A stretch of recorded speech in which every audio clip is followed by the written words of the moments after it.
You're listening to the Longbox Crusade podcast, episode 35, featuring Indiana Jones and the Fate of Atlantis, number 2, cover dated May 1981.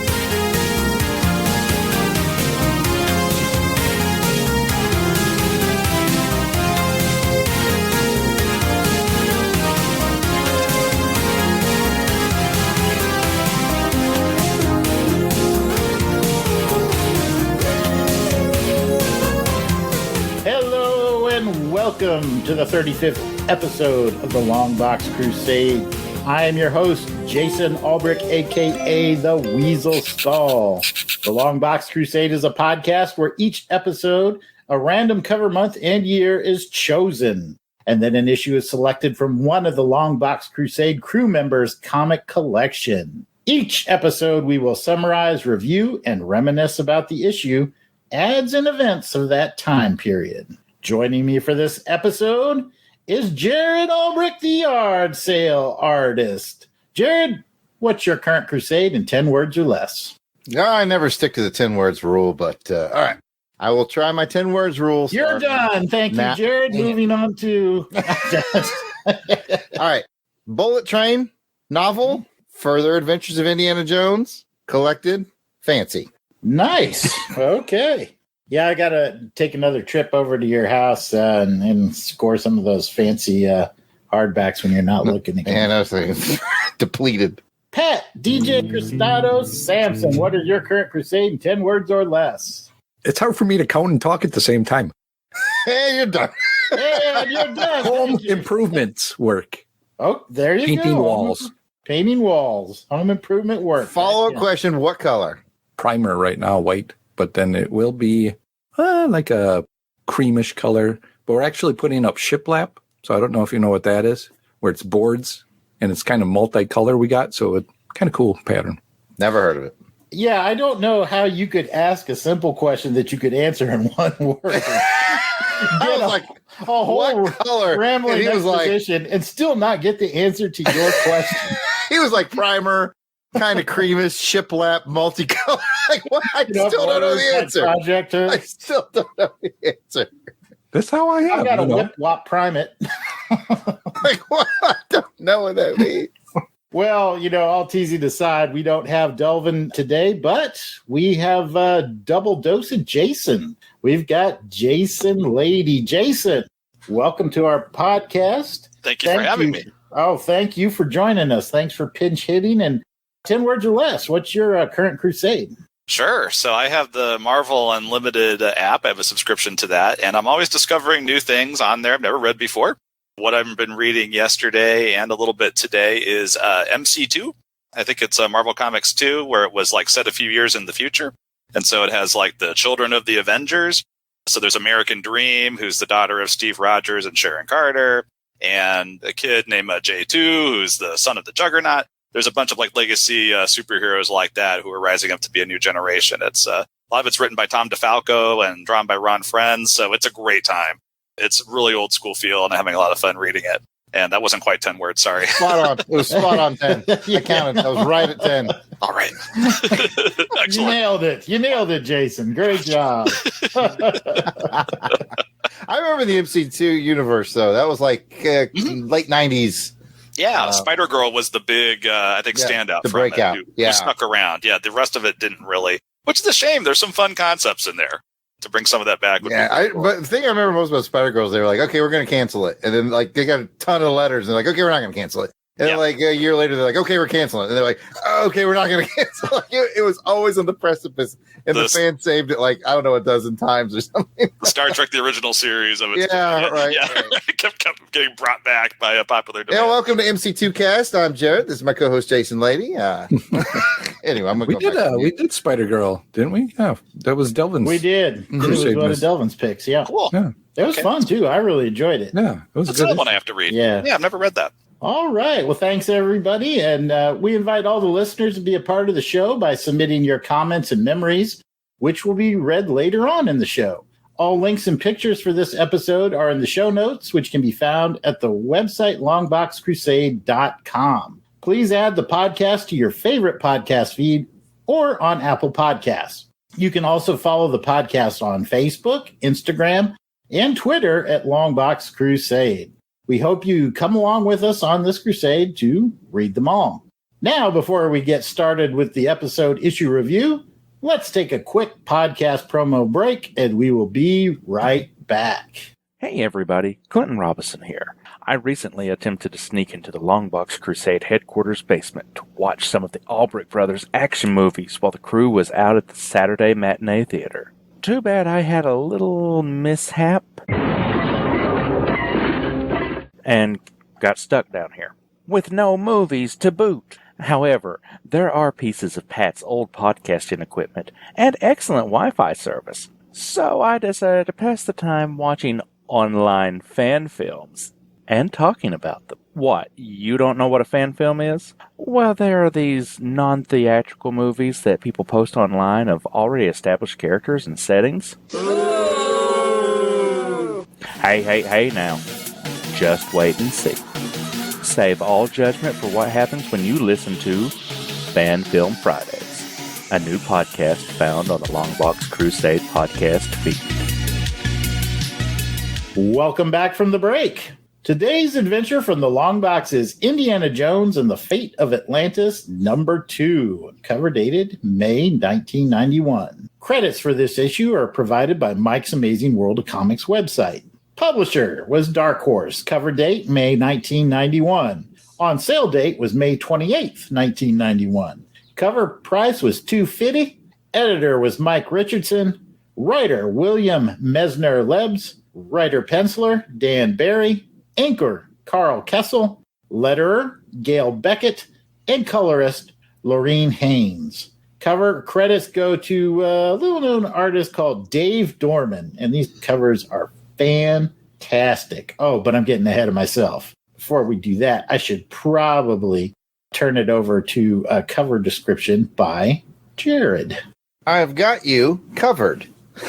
That joke before. Cover me, Jared.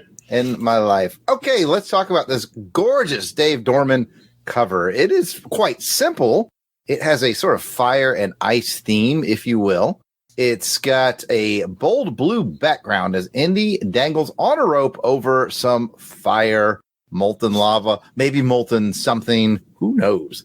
But the Indiana Jones font is yellow with black highlights, as is Fate of Atlantis, which goes nicely per the color wheel with blue, by the way. Stands out well. And again, Dave Dorman has painted this beautiful, beautiful moment of Indy dangling in danger with fire below, ice behind. And if you look really carefully, which I had to because I didn't notice it the first time because I read it digitally, there's a frozen body in the ice behind Indy, which is actually a plot point in the story. Guys, it's painted. It's Dorman. I've had the great pleasure of meeting Mr. Dorman a couple of times, and this cat is so talented. It hurts. It's a wonderful cover. If you're listening to the podcast version, you're not watching with us, because we have it on the screen right now. If you listen to the podcast version, go look at it. Google Indiana Jones and the Fate of Atlantis #2. Give it a look at that Dave Dorman goodness. Now on to the synopsis.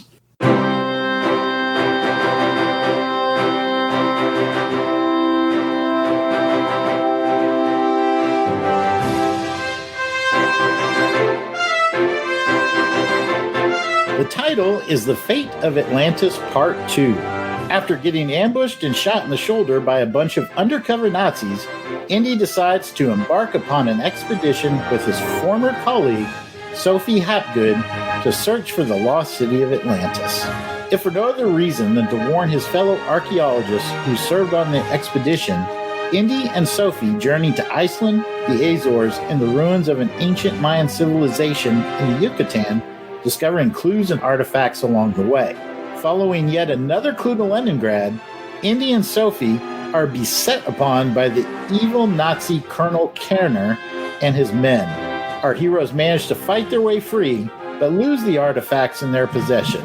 The last clue, however, ironically points to an object stored right under Indiana Jones's nose at Barnett College. Question number 1, and I'm going to give it to our guest Jason Lady here, is what do you think about the story? So I read the backstory of this series and how it was adapted from a video game. the crux of it was them trying to think of a story, the creators trying to think of a story where Indy's on a quest with an object that's worthy of Indiana Jones. It's like on the same scale as the Lost Ark. It's on the same scale as the Holy Grail. I think they nailed that, trying to find the location and the secrets of Atlantis, great job. That's a great pick.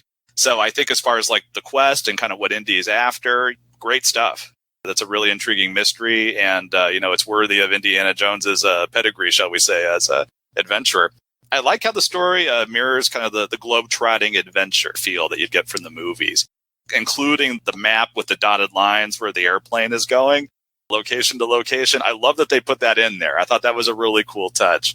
I think as far as supporting characters, I like Sophie. I think she's a good partner for Indy. She's kind of in the mold of Marion Ravenwood, where she's just sassy and she's feisty and she's tough.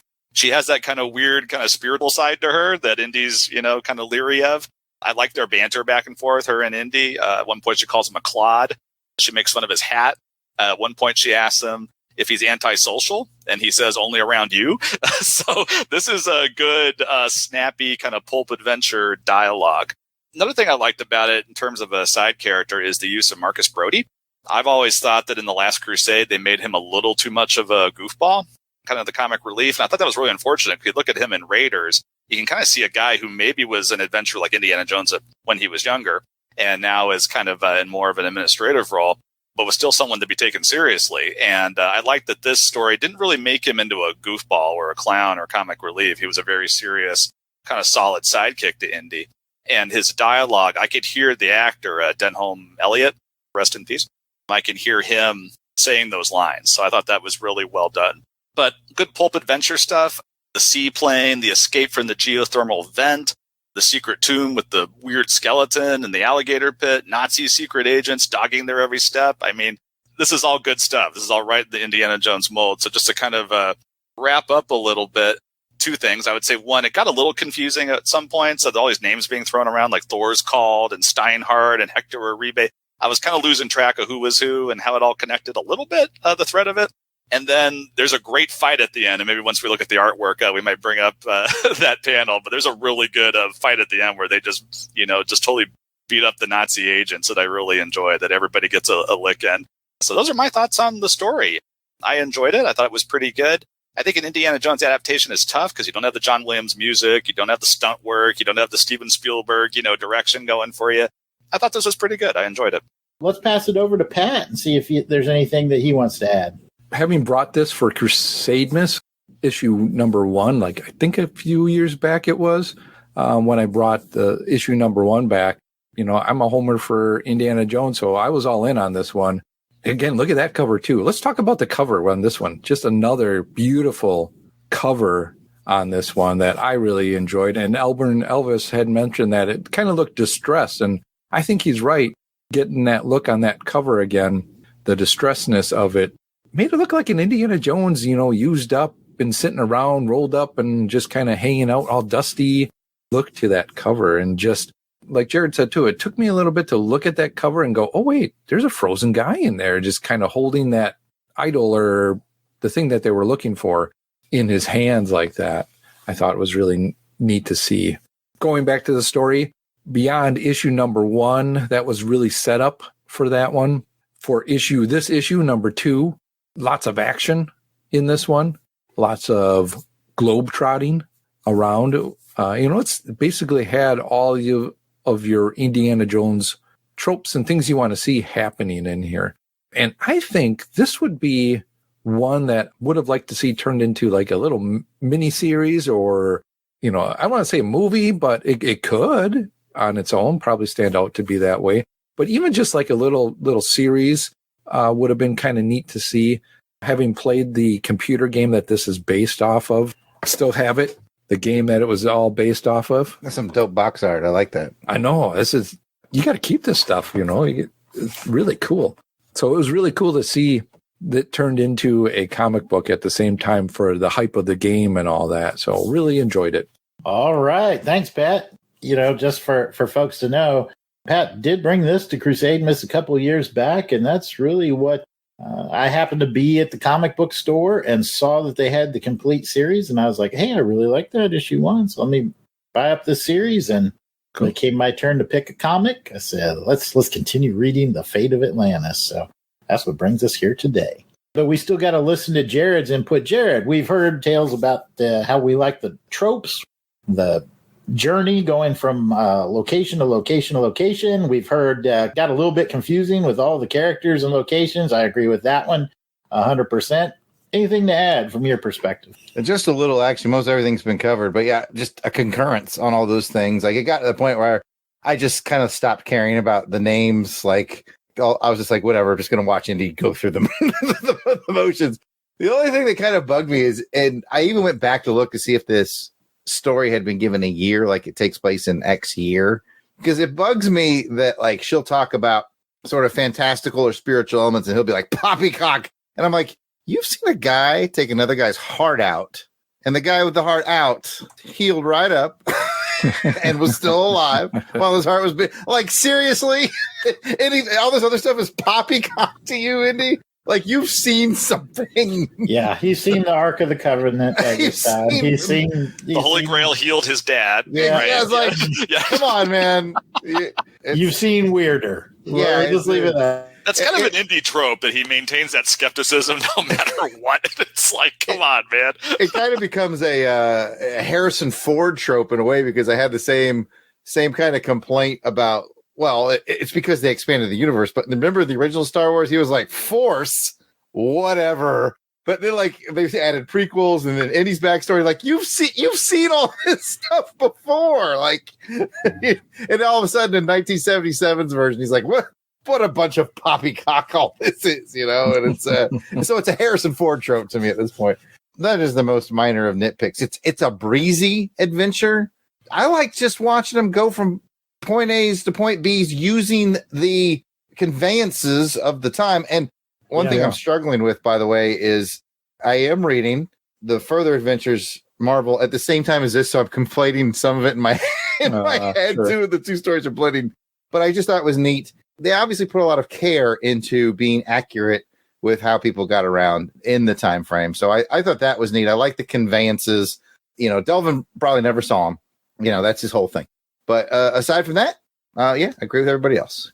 Good, breezy, fun story. So it sounds like overall we're all pretty much in agreement. Story's pretty solid. Lots of the Indiana Jones tropes that we want to see packed into this issue. Maybe a little too much. But let's talk about the art a little bit. What do we think of the art? That's the other main ingredient that goes into a comic book. And Jason, we'll start it off with you again. What are your thoughts? I had to look up who Dan Barry was. I wasn't familiar with his work, but once I read about him, the history this guy has and all the stuff that he's worked on is pretty incredible. A longtime Flash Gordon comic strip artist, I believe. Once I read that about him after reading the comic, I was like, okay, that all kind of fits. And I see why they picked him to do this, because it's kind of like cliffhanger serial adventure style. You know, this guy has down. He did the fashions, the cars, the planes, the look of the tomb and the temple that the tomb is in were all really well done. Those seemed like very true to the time period. I didn't go and look, but, you know, I'm assuming that they are. They definitely look like they fit in. There's nothing anachronistic that jumped out at me or anything like that. I love the depiction of the tomb when Indy and Sophie are walking into it, and Indy has a torch, and it's just lit by torchlight, and you can see all the carvings on the walls and the shadows. It just looked really eerie and really cool. You can kind of hear that John Williams music, you know, like when they're going to the Well of the Souls, just kind of menacing and mysterious. So I thought that was pretty cool. The artwork veered into cartoony territory a little bit a few times, some of the body poses and facial expressions. And that threw me a little bit because I kind of expect something a little more realistic with the Indiana Jones world. And there were a couple examples in there where I was like, that seems a little more, I don't know, something you'd see in something more cartoony than this. At first, I was a little thrown off by Indy not looking a whole lot like Harrison Ford for a lot of it. But then I thought about like the old Marvel Star Wars comic and how, like, I think it was Al Williamson was really the only one who did a flat on, this looks like Harrison Ford, because he only did limited installments. I think he did like 6 issues of Empire Strikes Back adaptation, for example, and that was it. I think it could be really tough to like do comic after comic after comic, you know, have the characters you're drawing look like the actors and actresses. So I'm willing to give that a pass because none of the other Star Wars Marvel Comics artists really were able to do that either. But it did throw me a little bit. I was like, does it really look like Harrison Ford a couple of times? But after a while, I got into it and I enjoyed it. We talked about that the last time was the likeness of Indy was probably, as Albert and Elvis mentioned in the chat, that it could be a licensing issue. But you can definitely tell, I'm going back to that sweet cover on the Dorman cover, it really looks like Harrison Ford on that cover. My instinct, having done a little work behind the scenes, wink, wink, is that they probably got likeness rights from Harrison Ford's people for covers. Yeah. And probably not for interiors. Kind of like we talked about with the Marvels. Yeah.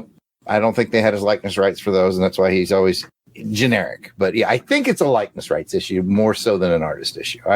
That's my suspicion. That makes a lot of sense. And you're right about the cover. I was like, clearly there's a photo reference going on for some of those indie covers that I've seen. Because I could remember like the photo that's maybe copied or painted from, based on. And so I kind of wondered if the cover was him being lowered into the Well of the Souls. I was just thinking that too, yeah. Yeah, I suspect you're right, yeah. As I looked at all 4 covers, I think they obviously photo referenced from the movies. Issue 1 is from Temple of Doom.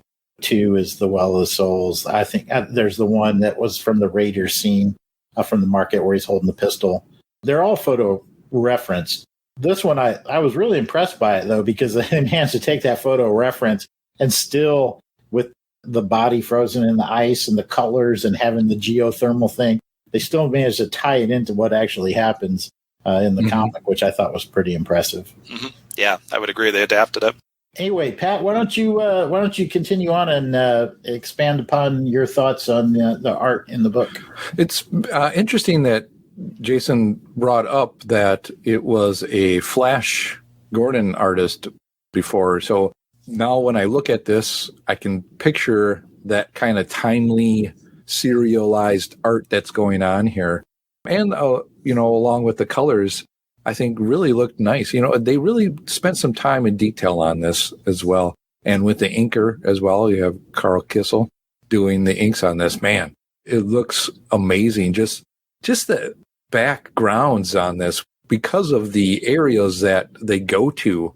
I think there's like 3 different locations or more, 3 or 4 different, like, I want to say world but just, different locations that they're in is amazing. And then when they get into the tomb or area like that and just, the skeletons and when they open up that and see the skeleton guy there, that's a lot of ink work, don't you think, Jared?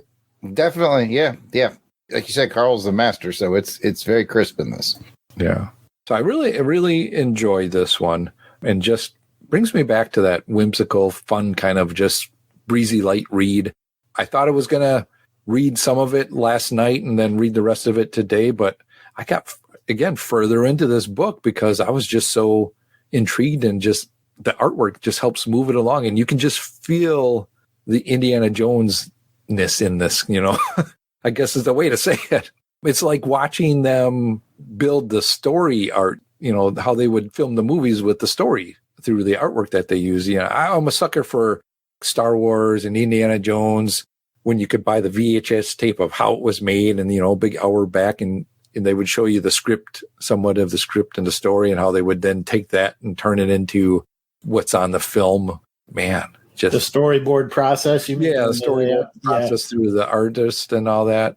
Just to see this is like, man, I wish they would make this into a movie or even just a cartoon. Getting Harrison to do his voice or someone close to it would be really cool. We'll see what Jared has to say. Jared, why don't you wrap us up here as we talk about art? I was kind of being alluded to it before when we were talking licensing issues, but I just kind of want to be clear. Like, I did some Marvel cards, the trading cards for Upper Deck, and we would get notes like, we need an Iron Man, and it would actually say in there, if you have him helmet off, he cannot look like Robert Downey Jr. type of deal, because it's all that kind of licensing thing. So I just kind of want to be specific instead of vague. So that's kind of how it works. So we would get notes like that. Hey, do a Hawkeye, but he can't look like Jeremy Renner, right? So I think that's what's going on here.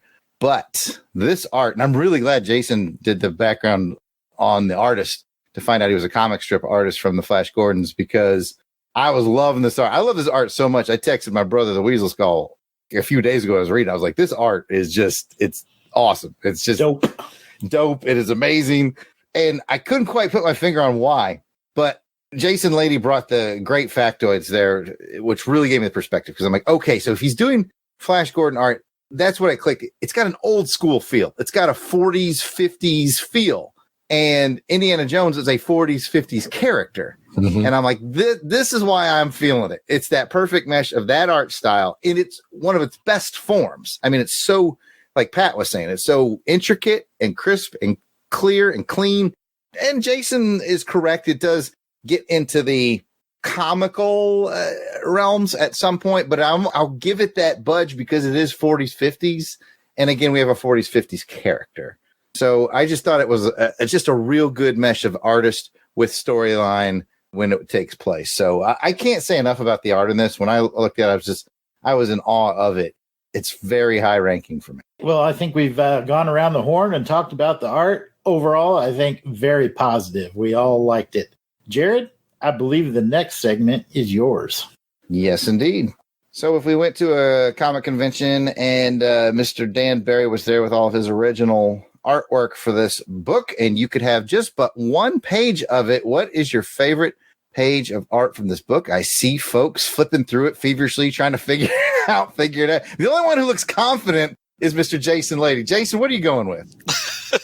I did some prep work before I came to see you guys today. It's funny, I'm making fun of them because they're flipping through their copies. I have it digitally, so I'm scrolling like a madman off to the right. But I've already figured out I have my primary, and then I have a secondary in case everybody picks my primary. So go ahead, Jason. All right. Well, it's a little bit of a cheat because I mentioned it earlier, but the page, and not even so much even the rest of the page, but that big panel where it's kind of the semi-silhouetted forms of Indy and Sophie and the other guy, whose name escapes me, are walking into the tomb. They've managed to figure out how to open up the door.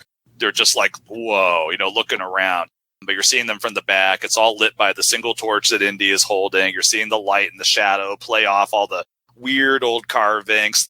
That is a beautiful piece of artwork. I think black and white or colored, it would probably work. To have that and to be able to put that in a nice frame somewhere, in my home, that would be very cool. So that's what I would pick right there. And that's a quintessential Indiana Jones adventure image right there. Love it. Love it. Let's keep going around the horn and take it to Pat DJ Christados. I am going to go with the page, 2 pages after that, where they're kind of in the same area. It's them looking into that creepy skeleton guy with the horns, and then the tomb opens up and it starts to move, and then they fall down into the pit where the alligators are. You can see them falling down there. Hopefully Indy's going to help break the fall for Sophie there. So I can't help but notice that he probably would have made the jump to that ledge if she hadn't been on his back. Yeah, I'm not sure how they got through that with no broken bones, but that's of the genre. Stone floor, bam. Yeah. They said, it wasn't that far of a fall, so yeah, they did. I'll give them that, but still, that's still got to be kind of scary, where the floor moves away from you and you're. Yeah. Before I pass it to Jason, Max Traver said something over on Facebook. He said set pieces are key for adventure stories, so that can pull those off is essential, and I can't agree more. With an Indiana Jones story, just getting the environment right is so key. So great comment from Max. I wanted to point that out. Especially, like you said, in this kind of an adventure, the set pieces and all that, it's a character in itself. Absolutely, yep. And we'll pass it to Jason. What page are you going to take? I'm going to be unoriginal and take the same page that Pat chose, page 19. I think it really just encapsulates everything that's really cool about an Indiana Jones adventure. One of the things I really like about it is that silhouette. There's a panel in there where they're just silhouetted, and just seeing the silhouette of Indy in the hat, seeing the mysterious, creepy little skeleton dude, and then that last panel where they're just falling into the unknown, into the dark unknown. To me, that sums up everything that's great about an Indiana Jones cliffhanger in that one page. So I'm going to mimic Pat on this one. I will bring it home. I'm going to pull a Pat here. I'm going to give 2, actually. Honorable mention is going to be when they arrive in, I want to say it's South America. They're on horseback. It's page 15-ish.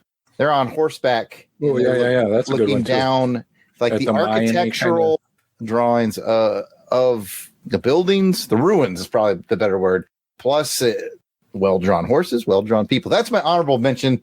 My number 1, though, is going to be the last page where Indy whips a guy in the face. Like, because That guy's got a scar. You know he does. if I'm going to take one page out of an indie adventure, I want to see somebody getting hit with a whip, right? So it's really the top panel that's killer. Pat's got it on screen there. Andy's been knocked down. He's whipping from the hip, basically. He's laying on the ground, whipping a guy in the face with a machine gun. Like, if I'm going to have an indie page, I'm going to need some indie action. So yeah. So can't go wrong with a good whip to the face. Whip to the face is always good.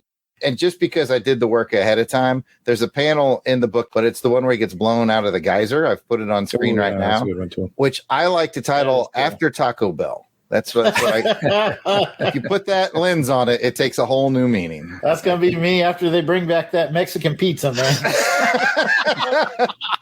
For those of you podcasts that aren't here, he's being blown out of a geyser by a yellowish brownish liquid. He's about 6 feet. Well, no, he's more like 12 feet in the air. We've all been there, Indy. We've all been there. We've all been there. Oh, man. Yeah, Max just found my the title to my memoirs, Whip to the Face, a memoir by Jason Albrecht, Bear Fighter. Very good. I love it. Well, like Devo said, when a problem comes along, you must whip it. So I am surprised there's 4 of us here, and we 3 different page, and I threw in an honorable mention and some silliness, but that just kind of shows you that it's kind of spread out in this book. The good art is found throughout. So thank you for letting me run my mouth, Jason. I was flipping through there because I got to thinking, I don't remember seeing like one big splash page that we all gravitate to. And to your point, there's a lot of panels in this book, but each panel is just carefully curated and looks really good in my humble opinion. But anyway, thank you for taking on that portion of the show, Jared. And now we're going to take a walk down memory lane. Memories at the corner of my mind, misty colored memories. You don't even have to do any FX work, Pat. Jason's killing it. That's smooth, man. It's so smooth. So, Jason Lady, any memories that this comic brings up in your mind? Yeah, definitely. I mean, it was published in 1991. I did not have this particular indie comic. I had others. I had the Iron Phoenix. I had the Spear of Destiny. I had some other indie comic books. I also collected the indie novel series by Rob McGregor, if you guys remember those. It was a time where Indiana Jones was everywhere. It was like The Last Crusade hit, that movie came out, and suddenly there was just Indiana Jones all over media. You had the comic books, you had the novels, and you had the Young Indiana Jones Chronicles, I think, starting not too long after that. The video games, it was everywhere at that point. I was going from 8th grade to 9th grade at that point. I loved Indiana Jones. The Last Crusade was the first movie that I saw, the first Indiana Jones movie that I saw in the movie theaters. I was a little too young for the others when they came out. So I saw them out of order. I saw Last Crusade, then I saw the other ones after that. But I have special memories of seeing Last Crusade in the theater with my dad. And the fact that it was about a father-son relationship just made that movie very special to us. But to kind of go a little more broad, it's a memory of a time I was in 8th, 9th grade. I had this great group of friends at that point where we just watched movies together and ate junk food. Just like we could all walk to each other's houses. We lived close enough to do that. So we just kind of stayed the night at each other's houses, played Nintendo. It was just a great time. And I remember watching those movies with those guys as well as other friends I had later. Indiana Jones has always been, a big series for me and some of my favorite movies of all time. So when you asked me to do this, I was like, heck yeah, I'll read an indie comic I've never read before. I will also point out, too, that 1991, Robin Hood, Prince of Thieves, and Terminator 2, those movies were huge. And so just thinking back to that time where we're watching those movies in the theaters, the marketing for both of them, Bryan Adams is, singing on the radio, everything I do it for you. There's just a good feeling of nostalgia from that time for me. 1 year later, my family would move to Germany. My dad was in the Army, and he got stationed there one more time there. So I did the rest of my high school years over there. But yeah, it just really captures a particular time at Fort Knox, Kentucky with some particular group of friends. So Larry, Richard, Tyrone, John, if you're out there, hey guys, how are you doing? Good times. Search your heart. Search your soul. You find me there. You search no more. We're going to get flagged on YouTube. Yeah, you guys think it too good. They're going to get taken down by Bryan Adams people. Yes. Right. Bryan Adams contends he's going to come after us. Yeah. Well, it's true. Pat, I hate you. Hey, I know we're in the middle of memory lane here, but Auburn Elvis did bring up a good point that I meant to mention. I saw it too. Oh, Marcus. Jackpot for Marcus. He found himself a Latina lady who was into him. Yeah. He got sweaty. He was all nervous. A little nervous. And you can definitely see the actor portraying that. I was just totally. like, Yeah.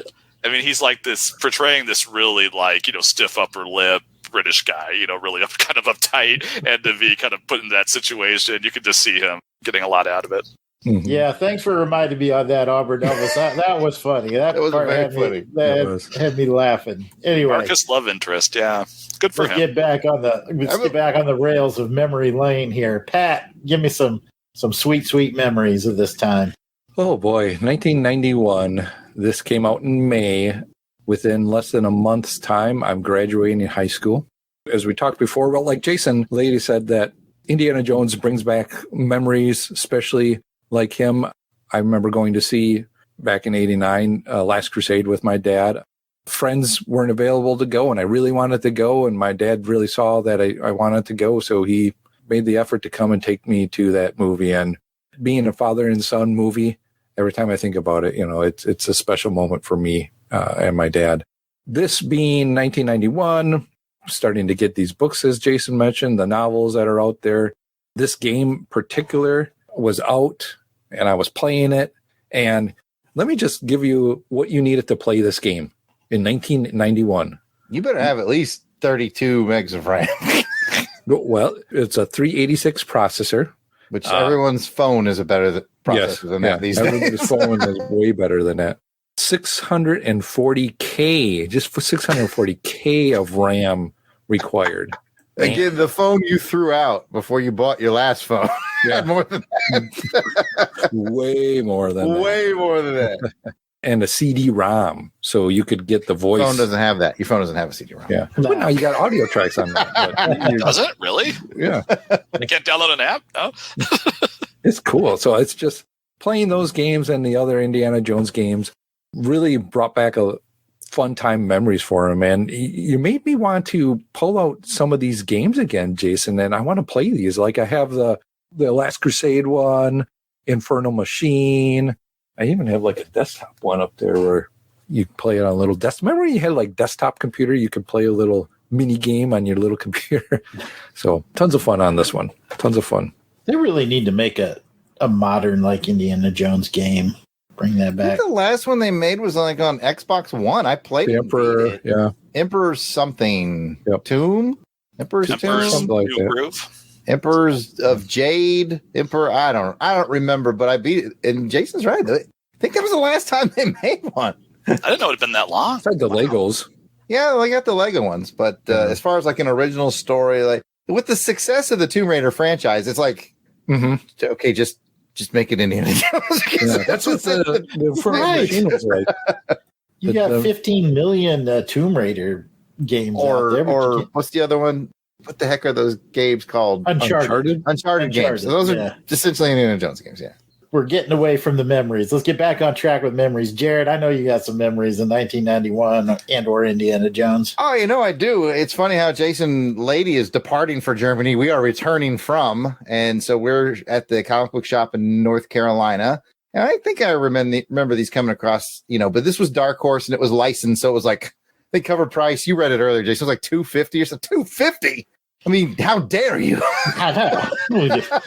What do I look like? Daddy Warbucks over here? I can't afford this right? comic.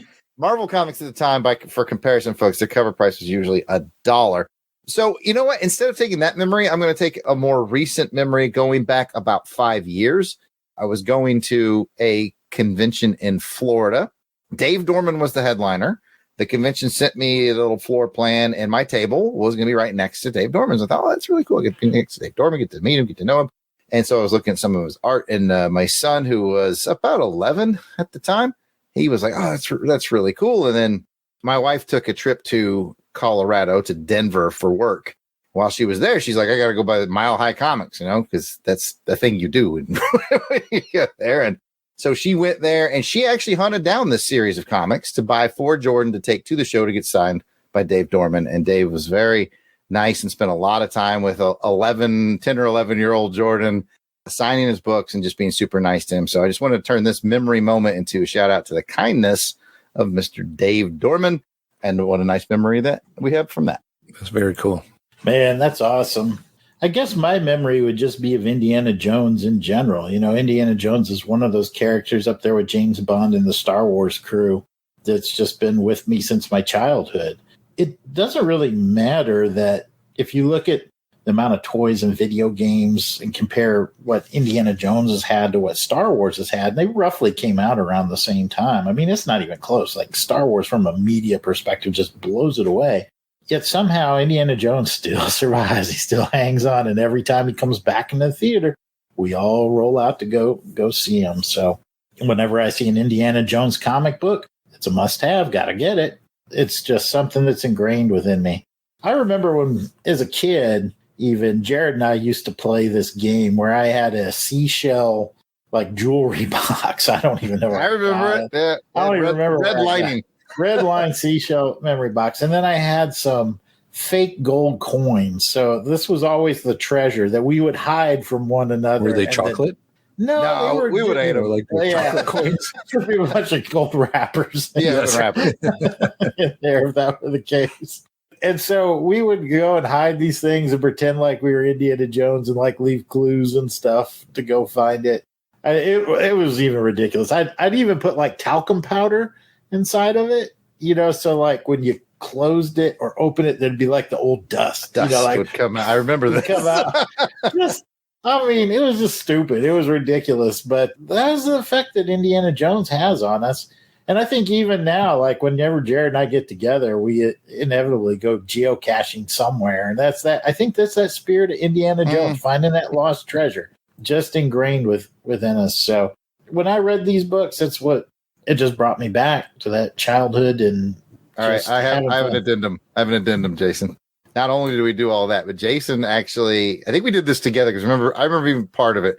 Jason had like the storybook. Remember how you get the Indiana Jones storybook? And this one was specifically, I want to say, for Temple of Doom. So you could read the story, but it was mostly pictures. But Jason we went through together and made our own audiobook where Jason read it and we would add sound effects. Because I can remember like when they're pouring the drink that has the poison in it, I remember pouring water from one cup to another so that the audio would pick that up. and we had all these things laid out because we knew, okay, we're going to need this sound. And so I'm like doing sound effects while Jason's reading the story. So we had our own sound effect audio book for Indiana Jones. Yep. I remember because I also remember we got in trouble because we were trying to do the whip sound and we realized we could go to the tub and we fill up a glass of water. And if you like whip that water into the tub, the splash kind of makes it sound like a whip, sound. Like a squish, you know. And so that's what we were doing. And I don't remember which of us did it. It was me. It was me. That is amazing. David said, like before I did that thing, and he lost his grip on the glass, and it hit that tub, and everything shattered. There was like, you know how it is when your parents, you hear the background noise, and then it's like dead silence. Like, oh, yes, they heard footstep, it. Footstep. Then comes the question: why were you doing this? Jared looks at me, and goes, "Well, at least tell me you got it." It's funny because the line was, "You'll know it's time to turn the page when you hear the whip crack like this." Anybody who listens to the audiobook remember that, and that's what I said right before I whipped it, and it broke. And I looked at Jason, I went, "Well, it cracked all right." And so now Jason's laughing at my joke when my mom busts in. So it's the worst possible scenario. Broken glass. Jason's laughing. I'm like, you know. Oh man. Oh yeah. Oh yeah. Boy, that is bringing up some memories. That's funny. That is amazing. Auburn Ellis has been listening to our old podcast. We've told a short version of that story before, so he's in the chat saying we basically filled in the holes of that story for him because we did mention that in an old podcast, but we didn't go into as much detail. Yeah. I had got a book from the library there's like how to make different sound effects with just things around the house. So I thought we did a pretty good job. All you need is some material and a willing young brother to do what you want him to do. And The final product was pretty good. I'm not gonna. I thought so. It was quality. It's probably how the guys at Skywalker Sound got their start, right? Doing things like that. Same stuff. Bert and all those guys. Yeah. Probably. Oh, I think this is a good point to hang up this part of the show. Memories. That brings us to the end of this part of the show. Got a comment or question? Send us an email at contact@longboxcrusade.com or make a comment on the Longbox Crusade Twitter, Facebook, or Instagram page. You can call us and leave a voicemail that we just might play on the show. Leave us a message at 707-532-5269. That's 707-532-LBOX. pick up the phone. We'll be right back. With his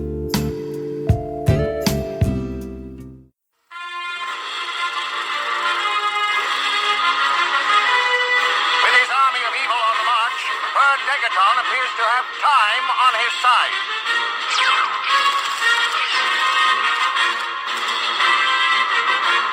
But when duty calls, they answer, bringing the fight for freedom to the front lines. They are the mystery men and women known as the Justice Society of America. Hey there, my name is Al Girding, and I have a favor to ask. If you're a fan of the Justice Society of America or other DC Comics heroes of the Golden Age, please listen to my new podcast, The All-Star Comics Review. Grab your reprints, DC Archive editions, or the original comics if you're lucky enough to own them, and let's explore the adventures of the JSA and other Golden Age greats. Follow along with the All-Star Comics Review podcast, now found on iTunes, allstarcomicsreview.blogspot.com, and Facebook. Welcome back from the break. Let's continue with the show. Now it's time to scan through the featured issue of Indiana Jones and the Fate of Atlantis, number 2, for the top ads that stood out to us, in a segment called Add It Up. All right, not a whole lot of actual ads here, fellas. Exclusively house ads, it looks like. And essentially, we've got just a few choices. Number 1, the Dark Horse miniseries Badlands. Dark Horse does San Diego. An ad for the comic Concrete, an ad for the comic Race of Scorpions, Eddie Current, Terminator, and then a couple cards and other little things in there. So we'll go around the horn here, and we'll start off with Jason Lady. Which ad is your favorite? Probably gave this away earlier, but my favorite ad is the Terminator. I love the Terminator movies. I was totally into T2 when that came out. The sequels have been a mixed bag to me, but I love those first two. This particular ad brings back memories of a time when Dark Horse was just pumping out those series that was like Terminator versus RoboCop, Alien versus Predator, RoboCop versus Terminator versus Alien. There was just a ton of them. It was kind of the equivalent of like all the arguments at the lunch table with me and the guys, like, you know, who would win in a fight between Terminator and RoboCop, you know? And so Dark Horse was kind of like, we're going to show you. We're going to settle this argument for you. Batman versus Predator, that was another one. That was a really good one. So yeah, I'd say that's my favorite ad. Definitely eye-catching. Got the double-barreled gun coming at you, the red eyes of the Terminator staring you down.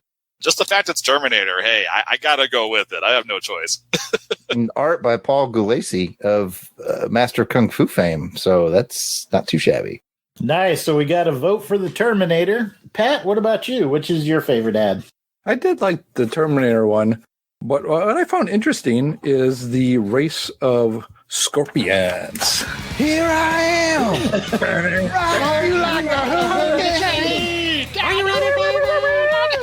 I don't know what he says there, but No one knows. Not even him. Oh, okay. I'll just say you grab mine. I've never heard of this. I never heard of it either. But the premise looked really cool, and that picture just kind of looked baller. Great art style, yeah. Mm-hmm. Yeah, I like it. You know me, sword, sorcery, you know, D&D kind of stuff that kind of just jumped out to me on that. So, yep. Thank you. Is there art credit on that, Pat? Kind of looks like Walt Simonson a little bit, maybe. I don't see. Sad part is it does say that it's a black and white by Leo Durancha. I don't know. I'm reading it's really small. But what makes me sad is it says it's a black and white. And I was just looking at that picture going, the color really carries that picture. Like whoever the colorist is did a great job on it. So now I'm sad that the book is black and white, but I think it's Leo. It's small. I can't read it, Pat, but it's Leo Durancha, I think. Something. Dorano. Haven't heard of him, but it's a cool looking book. Getting a Walt Simonson vibe from it. Yeah. Totally see that, Jason. Kind of reminded me of Red Star a little bit, that vibe. So never read it. I've never read it. Everybody wants to go out and buy that, right? All right. Well, Pat and I agreed on that ad, so I'll just go right to Jared and say, bring us home. Which is your favorite ad? Well, let's talk about those cards that were included inside there. They included 2 trading cards. All right. One was Aliens, good-looking trading card. The other was a trading card for a character called Erotica and Starstruck Sex Droid. And I was just like, my. It's a good drawing. It's not like, for those of you who are listening and can't see it, it's a pretty girl in a helmet. It's not. Hold the phones. That's not what I have. I've got Terminator. Oh, you've got Terminator and Trekker. Oh, cool. Oh, so you got different ones just based on cards. Mixed them up. Okay. Well, the one that the copy I read had Erotica and Starstruck Sex Droid. And the drawing isn't like overtly sexy. It's a head and shoulders shot. But I couldn't help but think to myself, yeah, no one's getting away with making that today. So, tip of the cap to you, Erotica and Starstruck Sex Droid. It's probably the last we ever saw of that character. Yep, that's not going to make it to today's sensibilities. But it was cool to see yours, Jason, with the Trekkers. You know, of course, it immediately makes me think of Trekker Talk with Darren and Ruth. Yeah. And we've actually had Ron Randall on our channel before. I got to interview him for a Creator Spotlight episode. So that was neat just to see the Trekker pop up. All right. So do you have a comment on this? Let us know. Email contact@longboxcrusade.com or comment on the Longbox Crusade Facebook, Twitter, or Instagram page. You can call us and leave a voicemail that we just might play on the show. Leave us a message at 707-532-5269. That's 707-532-LBOX. Pick up the phone. Let's drive on. Now it's time for the segment we call Way Back in Time.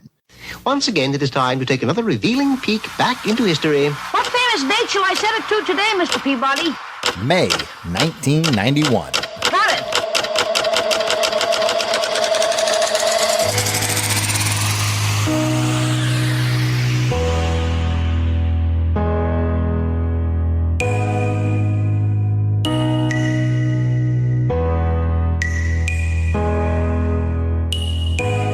I don't think it's way back. Come on, guys. 1991. That's not that far back, is it? But It's relative. It depends on who you're talking to. Yeah. all right. Well, we got a whole bunch of things right here. So let's just kind of go around the horn and folks can kind of pick one that jumps out to them. These are events that occurred in May 1991. And again, we'll start with our guest, Jason Lady. President George H.W. Bush taking Queen Elizabeth to an Oakland A's Baltimore Royals game. That jumped out at me. My wife and I are baseball fans. Thought that was kind of cool that he took the Queen to a baseball game. I wonder how many she's been to. It's making me curious at this point if other presidents took her to baseball games over the years. But yeah, that jumps out at me. I'm shocked that you didn't take the May 28th one. Oh, I really should have. That would have been on brand. That would have been totally on brand if I had. Oh, okay. Yep. All right. We'll make everybody wonder what that was. No, go ahead and say it. You get That was to. mine. That's mine.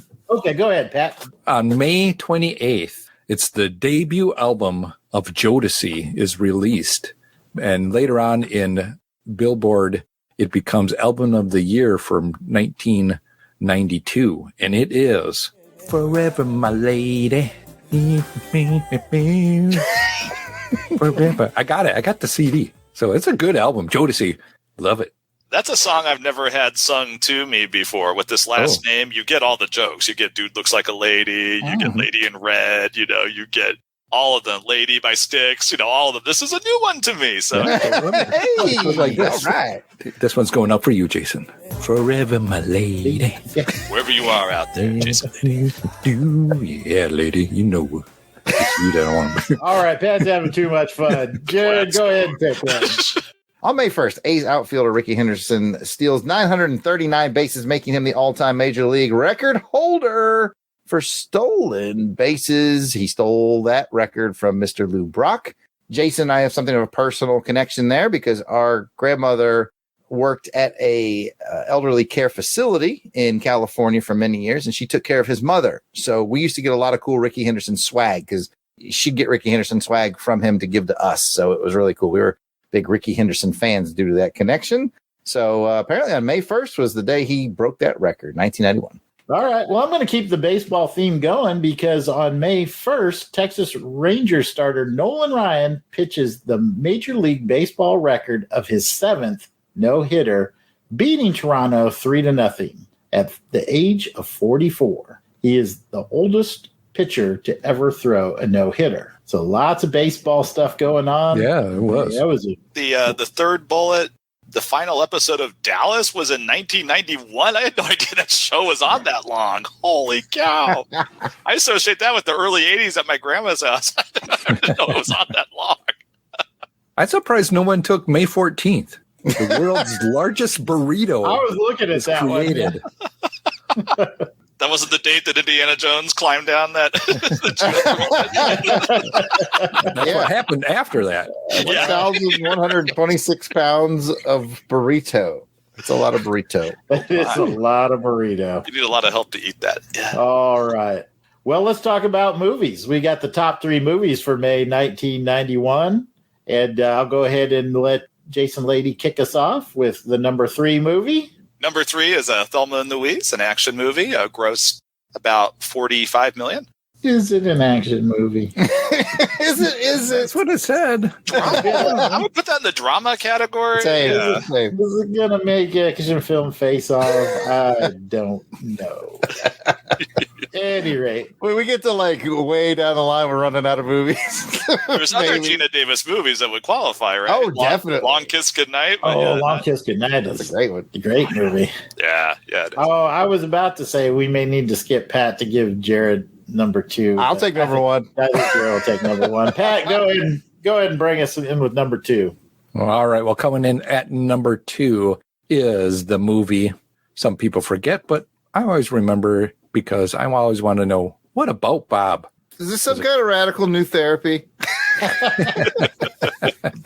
Oh, Jared, it's one of our favorites. This one will make it to Action Film Face Off at some point in time. Go ahead, lay it out. Coming in at number 1 is a thriller suspense film that made $152 million back in 1991. That's like $6 billion today. It was Backdraft, directed by Ron Howard and starring like everybody. And man, Backdraft to this day is one of my favorite films. It is so well made, and I mean, it's got Kurt Russell. Mm-hmm. One of the Baldwins. One of the Baldwins. It's got one of the Sutherlands. It's got a De Niro. It's got Scott Glenn. Scott Glenn. Yeah. Killing firefighters, bull. But man, to this day, I will not even front the moment where Kurt Russell says, "Look at him. That's my brother." God damn it, man! That part gets me every time, man, right in the heart. Yeah, I cry a little bit.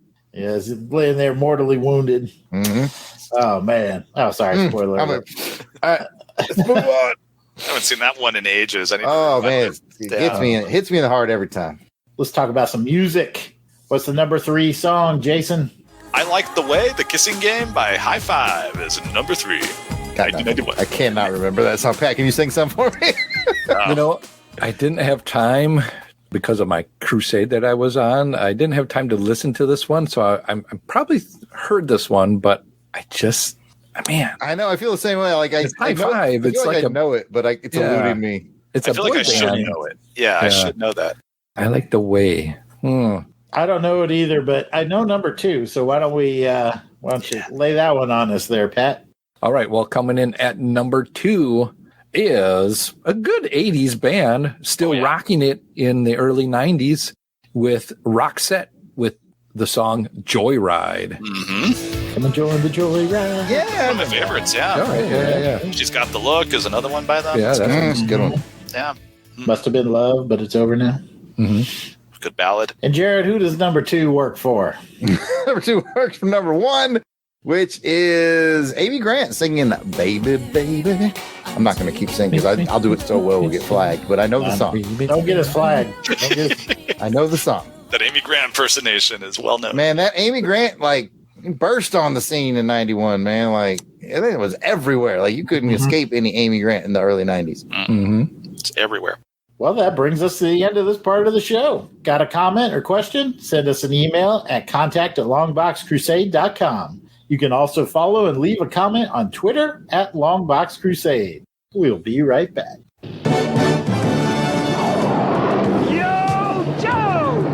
Come in, Aaron Moss, codename Head. I have an important mission for you, son. I need you to podcast about G.I. Joe, a real American hero, the comic book series previously published for Marvel Comics, currently being put out by IDW.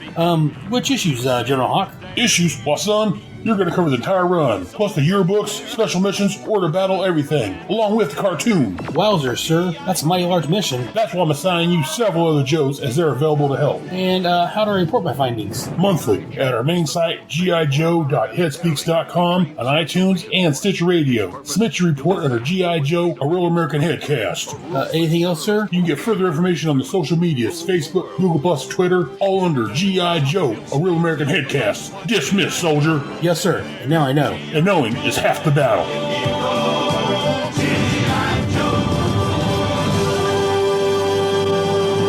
Yo, Joe. Welcome back from the break. Now let's get to the feedback part of the show where we share your comments, emails, questions, likes, and shares in a segment called Crusader Comments. We are thrilled to kick off these comments with special shout-outs to our Crusaders Club members. These are the fine folks that have joined our crusade. They enjoy early access to special Longbox episodes, voting to help determine show content, and so much more.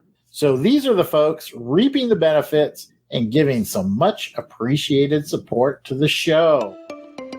We start with Angelica Wolf. Alburn Elvis, live in the chat. Bill Deere. Blast it or stash it. Braxton Underwood. Captain Entropy. Here's to you, Clinton Robinson. Dave Collins, Battle Wagon. Gerald Green. Another Jason. Jason Keene. That makes 3. It's a hat trick of Jasons today. Jeremy L. Jim Jarman, Jim Jarman, Jim Jarman, Jim Jarman. I hope you like Jim Jarman too. Jazzy Joe Thomas. John Watson. Josh Strickland. Candace Ward. Kathy Bright. Mark Ross. Monstrous Mark Hatherley. Maxwell Traver, also in the chat. Michael Wagner. Miranda W. P.D. Devons. Paul Hicks. Rick of Jeff and Rick Present. Rob Captain Morgan. Ross Michaud. Ryan Daly. Samantha Maney. Sean Urbanski. Spidey 67. Steve Croden. Tim Bryce. Tony Pennington. And Toronto Cop. If we missed anyone on our list, we apologize. Please keep in mind that we record these episodes well in advance of release. So if you're a recent addition, we should be adding you soon. Still, no worries. Just let us know that we missed you by sending an email to contact@longboxcrusade.com and we will get it straightened out. As a reminder, you can become a Crusaders Club member by heading over to patreon.com and searching for Longbox Crusade. For as little as $1 a month, you'll get some access to the amazing world of the Crusaders Club. Pat, how much access do they get? Well, Jason, I'm glad you asked, because it's just not some. Some people may think a veritable plethora of some, but no, let me tell you, you are going to get all the access. I mean, all the access. So much access. I got access to the left. I got access to the right. I got so much access. Some people may say you get a lot of access. Would you say you have excess access? I could, yes. I do. Can you assess the excess access? All right. I think you all get the point. Come check it out. Don't have any extra scratch line around, but still want to help us out here at LBC headquarters? Please take a moment to write a review on iTunes for this podcast. Even if you just want to keep it short with just star ratings, it helps raise the profile of the show, and we will share your review on the next show. Now, let's move into some social media likes, shares, and retweets from episode 32, which was Battle Chasers #1 from April 1998. We start off with Aaron Head Moss. Clinton Robinson. Dadu Toby? Is that Dadu? I guess. Toby. Toby. That you, Toby? That's what we're going to go with. That you, Toby? Works for me. Days of High Adventure podcast. Fan Film Fridays podcast. Gene Hendricks. Glenn Peterman. James. Ken Solo. Paul Barant. Rick Heineken. Roundhouse Ruth Sutherland. Sean Jackson. It's just Sean, if you're nasty. Oh, it's my turn. You're too busy making the joke. No, I'm too busy. I'm like, oh, that was a good one. You got to make bits, but also keep your place in line. That's a good one. I'm so proud of that one, too. They're like, nobody did it. I'm like, I got it. Ooh, it's my opening. It's all mine. Oh, the Tome of Reckoning. Tim Price, come on down. Unpacking the power of the Power Pack. And the Power Pack don't stop. And you can call us and leave a voicemail that we just might play on the show. Leave us a message at 707-532-5269. That's 707-532-LBOX. One last time, fellas. Pick up the phone. Thanks to everyone for the likes, shares, follows, and comments. We appreciate your friendship and help in spreading the word about this podcast. And that's the show. Be sure to check out the website longboxcrusade.com, where posts will be made for journaling this crusade. I would like to thank Jason Lady, Jared, myself, got to thank myself, and Pat for joining me on this episode. Before we go, let's find out where the listeners can find us on the internet. Jason, where can they find you? I am the author of now 3 books for middle grade readers. The latest one is coming out on August 18th. It's called Time Problems. The 2 previous books are Monster Problems and Super Problems. You can learn more about me and my books at www.jasonrlady.com. I'm on Twitter as Jason R. Lady. I'm on Facebook as Jason R. Lady Author. I'm on Instagram as Jason R. Lady Author. These books are about kids who are in a series of books called the Magic Pen Adventures. Each one stars a different kid that gets a magic pen that brings to life everything they draw. And shenanigans and wacky happenings ensue after that. So if you have kids that are in the middle grade age or you're a kid at heart, please check my books out. Thank you, Jason. And I'm kicking myself because I'm finishing up the show and I never said ladies first the whole time. Oh, my God. Never said ladies first the whole time. And I was first for all those things. You missed an opportunity. Yeah. Oh, man. That was Take it right from the top. Let's start over. Let's take it back to the top. We're going to just say it. We'll edit it in. Yeah. You can just call him. You can just call him Lady if you're nasty. It didn't work the second time. Yeah, it's too. You're wearing it too thin. You're chewing this gum too long. The flavor's gone. Jared, where can they find you? I am at Yard Sale Artist, Twitter, Facebook, and Instagram. It is all at Yard Sale Artist. Of course, you can check out my wares at www.theyardsaleartist.com. You know, we talked a lot about Indiana Jones today. So if you need an Indiana Jones or a Harrison Ford as Han Solo book page sketch, those are available on my website, www.theyardsaleartist.com. Pat, where can they find you? I'm glad you asked. You can find me on the Twitter at Christatos01. And you can find me at Weasel Skull on Twitter and at Jason Albrecht on Facebook and Instagram.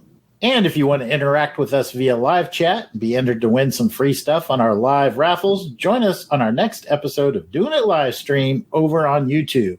We do them on the second Sunday of every month, and we always start at 3:30 p.m. Central Time. You can get signed up for that by looking up Longbox Crusade on YouTube. Please subscribe to our channel and click the bell so you'll get reminder notifications for when we go live. Thank you for listening, and we hope that you've enjoyed this episode of the Longbox Crusade. Got a comment or a question?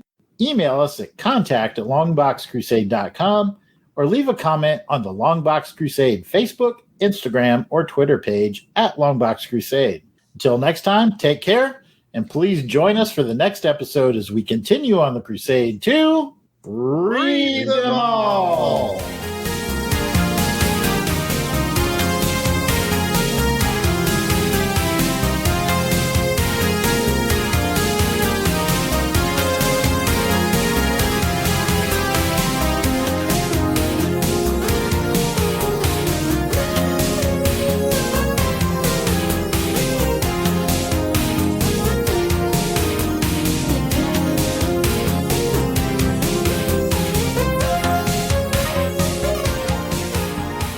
The intro music is provided by musical genius Joe November. Check out his SoundCloud at JOSEFLIN99. You won't regret it. All songs, song clips, and characters discussed are copyright of their respective copyright holders, and no infringement is intended. We are just fans that like to share our love of comics. Outtakes. Pat, we owe you an apology. You know, one of the listeners saved you. They know what shiplap is, so. See? Kathy, we'll talk later. Well, usually you got to pay extra for that, and you go to kind of a private room. Yeah, right. Kathy knows what's good, what looks good. You know, it's sailors get it half off though. Yeah, that's why it's called shiplap. The Tomb of Reckoning. I think it's a tome. I think that's a tome of reckoning. The tome. Oh, I think you know what? Yeah, no, the tome is what you get on a phone. It's like you get the dial tone. That's a tone. Tome. This is like a book. Oh, like a dusty tome, a weighty tome. You want to do it again and do it right, Pat? On August 18th, I got a book coming out called Time Problems. I have two other books. One's called Monster Problems. One's called Super Problems. I used that same bit when we recorded with Jason on another show, so I wanted to bring it back. Anyways, of course, I have... your bits are funny. When I try to bring something back, bits and bits. And I'm trying to do a show here, Pat. Hang on before you go, Pat. And people need to know that in the behind the scenes and StreamYard, you know, you have all the pictures and they're listed with a label. And I called that one Indie Pimp because I knew I was going to pimp myself. Hey, you got to do what you got to do. I know that won't make the cut because podcast listeners, that will make no sense to them whatsoever. But Indie Pimp. Indie Pimp. Pick up the pin. I'll just see like. Instead of the fedora, he's got like that pimp hat, you know, feather coming out of it. Yeah, and he's a plume, like a big feather plume coming out. Yeah, fur trench coat instead of a leather jacket. Yeah. I want that. Yeah. It'd be like, you know, Pimp Destro, but it'd be Indie Pimp. But with Indiana Jones. Yeah. The Indie Superfly crossover. That we didn't know that we needed yet. Indiana Jones. We're just talking about Indy. Yeah. I can dig it. Oh, he literally does. Yeah, right. I derailed us, but now I'm going to derail us even more because I want our people who are watching live to realize that we first started making long box episodes. It was very common for them to be about 3 hours of raw recording. We're only at 90 minutes. Right? Yeah, this is us better. We are tightened up. Remember that 5 hour? You were all bearing witness. This is not me. I get blamed all the time. Jason was wired tight today, man. We ruined it.